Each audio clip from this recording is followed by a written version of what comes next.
Stop Motion DITII. Latar belakang. Negara Islam Indonesia atau NII juga dikenal dengan nama Darul Islam atau DI yang mempunyai arti Rumah Islam. Adalah gerakan politik yang diproklamasikan pada tanggal 7 Agustus 1949 oleh Sekar Maji Marijan Kartosuwiryo di Desa Cisampah, Kecamatan Ciawiligar, Kawedanan, Cisayong, Tasikmalaya, Jawa Barat. Gerakan ini bertujuan menjadikan Republik Indonesia yang saat itu baru saja diproklamasikan kemerdekaannya sebagai negara teokrasi dengan agama Islam sebagai dasar negara. Dalam proklamasinya bahwa hukum yang berlaku dalam negara Islam Indonesia adalah hukum Islam. Lebih jelas lagi, dalam undang-undang dinyatakan bahwa negara berdasarkan Islam dan hukum yang tertinggi adalah Al-Quran dan Hadits. Pemimpin Sekar Marjan Karyosuwiryo. Dalam perkembangannya, menyebar hingga di beberapa wilayah, terutama Jawa Barat. Berikut dengan daerah yang berbatasan di Jawa Tengah, Sulawesi Selatan, Aceh, dan Kalimantan.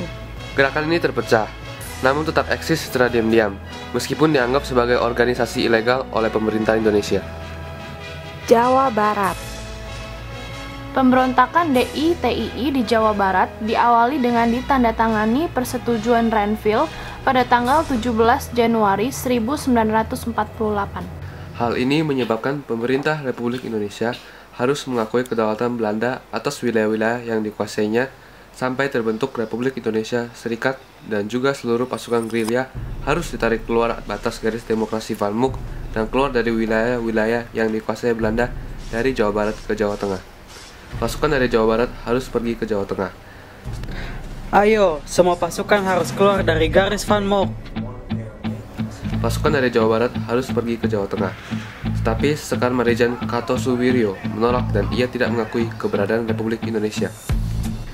Kemudian, Sekar Marijan Kartosuwiryo memproklamasikan negara Islam Indonesia. Mulailah gerakan-gerakan pengacauan yang dilakukan pasukan DITII dengan cara merampas harta rakyat di Jawa Barat. Dalam menghadapi serangan pasukan pemerintah, pasukan DITII menggunakan taktik gerilya. Ibrahim Aceh membuat strategi dengan rakyat setempat untuk melawan DITII dengan strategi pagar betis. Ayo saudara-saudara, DITII tidak bisa dibiarkan. Kita harus menumpasnya. Ya, betul. Bagaimana kalau kita gunakan strategi pagar betis? Setuju. Pada 1 April 1962, dilancarkan Operasi Bratayuda untuk menumpas DITII. DITII mulai menyerahkan diri. 4 Juni, Kartosuwiryo tertangkap. Ia memohon grasi tetapi ditolak Soekarno. Akhirnya pun dihukum mati.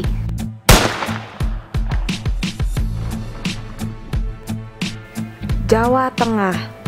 Pemberontakan di Jawa Tengah dipimpin oleh Amir Fattah dan Kiai Sumulangu.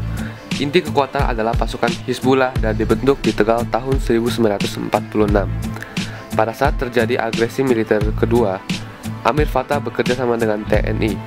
Ia bertugas mengatur penggabungan laskar-laskar ke dalam TNI dan melalui itu, ia mendapat kesempatan untuk berkenalan dengan para anggota laskar. Tetapi kemudian, ia berbalik arah. Pada 23 Agustus 1949, Amir Fattah memproklamasikan berdirinya Darul Islam dan menyatakan bergabung dengan DITII Sekar Marijan Kartosuwiryo.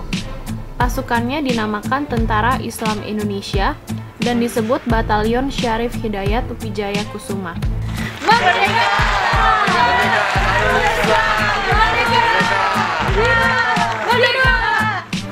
Gerakan DITII juga terdapat di daerah Tegal Brebes, di daerah selatan Kebumen, dan juga terdapat gerakan DITII yang dipimpin oleh Muhammad Mahfud Abdurrahman atau dikenal sebagai Kiai Sumulangu.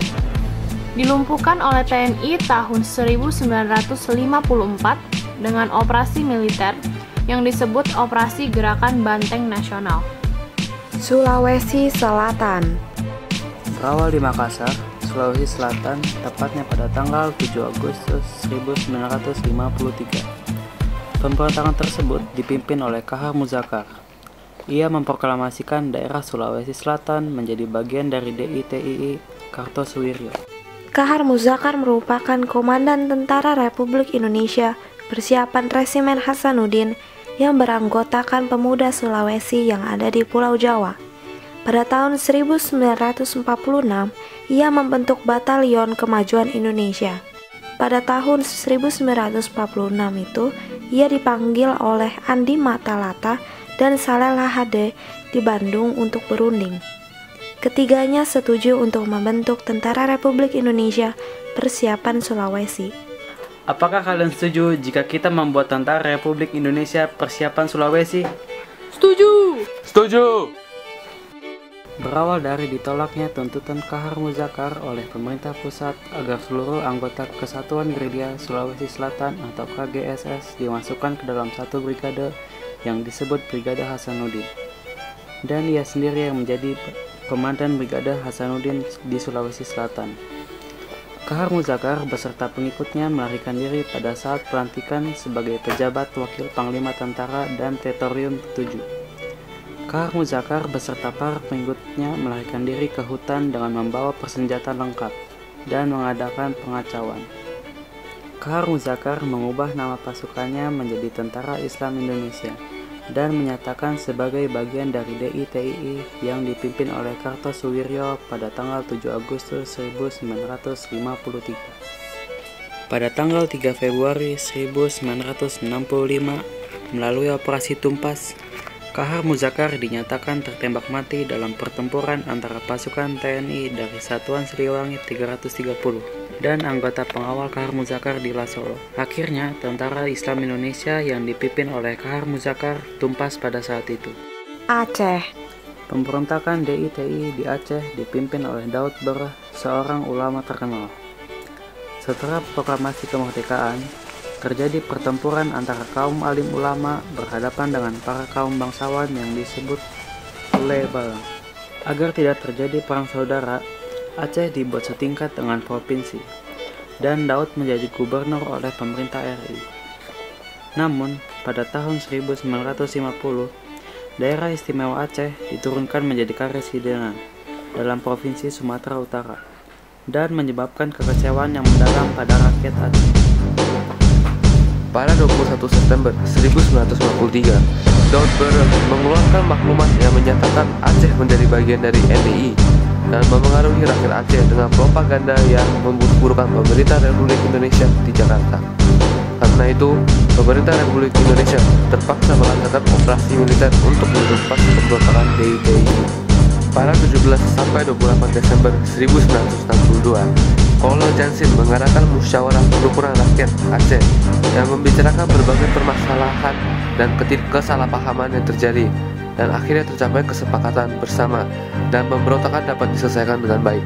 Kalimantan Selatan. Akhir tahun 1950, Kesatuan Rakyat yang Tertindas atau KRYT yang dipimpin oleh Ibnu Hajar menyerang ke pos-pos TNI di Kalimantan Selatan. Pemerintah Republik Indonesia memberikan kesempatan bagi anggota kelompok ini untuk menyerahkan diri baik-baik, dan Ibnu Hajar menyerahkan diri. Saya menyerah. Namun setelah merasa kuat, ia kembali membuat kekacauan dengan bantuan Kahar Muzakar dan Kartosuwiryo. Pada tahun 1954, Ibnu Hajar diangkat sebagai Panglima TNI wilayah Kalimantan. TNI menggunakan operasi militer untuk menumpas gerakan tersebut, dan akhirnya pada tahun 1959, Ibnu Hajar berhasil ditangkap, dan pada tanggal 22 Maret 1965, ia dihukum mati.